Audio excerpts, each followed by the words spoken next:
So recently I got an email from someone who may book me as a conference keynote speaker.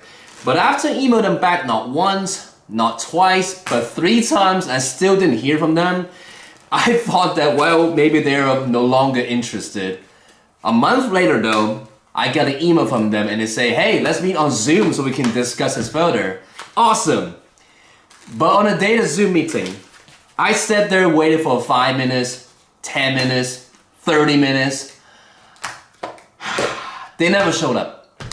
So at that point I was like, alright, if you're gonna stoop me up like that, then you're definitely not interested. In fact, forget about it. I wasn't even gonna email them back. But I was immediately reminded of a lesson while volunteering on the crisis line. And that is, let's not jump to a conclusion. You see, on the phone line sometimes, when we get a caller who is very verbally abusive, and it's easy to jump to a conclusion and say that, oh, that's a horrible person, or they hate you, when in fact they could be dealing with something very difficult, or they might be having chronic pain. You just never know. Never jump to a conclusion. Always be more curious and be more empathetic. It's something I have to learn. And that's why I did. I emailed them back and I say, hey, first of all, I hope you were not caught in an emergency. And if you want to reschedule, let me know. I'm so glad I did that.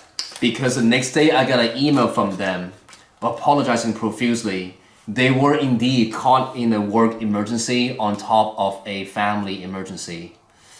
You know, had I jumped to a conclusion and didn't email them back, or worse, email them, be like, how dare you stoop me up, you know? I would have made things way worse. Never jump to a conclusion.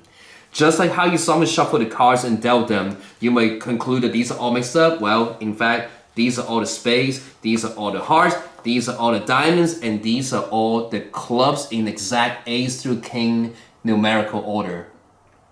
In times of conflict, remember to never jump to a conclusion, my friend.